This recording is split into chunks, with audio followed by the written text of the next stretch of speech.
chào các bác nha.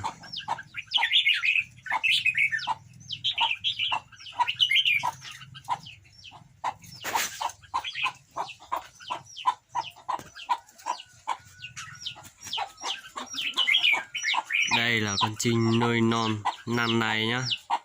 Nó mới thay lông.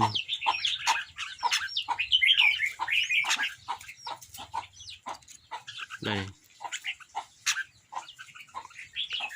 Còn con này là 3 mùa rồi nha.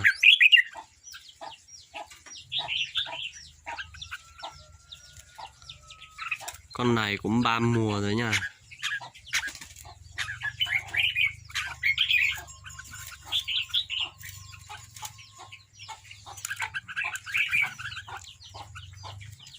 Con này nuôi non năm nay nhá, nó mơ trên đó nhá.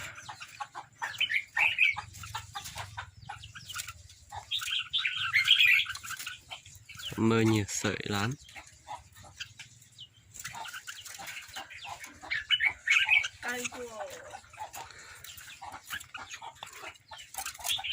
Con này là gà rừng nhá, gà rừng mình nuôi được 3 năm rồi nhá. Đã 3 mùa rồi nhá. Con này là con chuyên đi bẫy nha.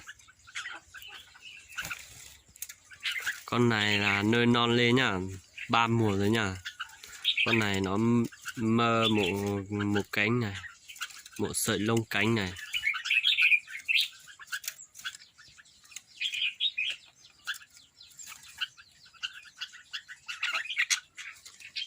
Mà lông nữa nha.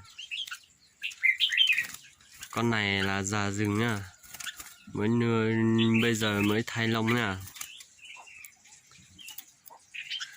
Nó mơ một sợi nha, một sợi sau lưng ấy.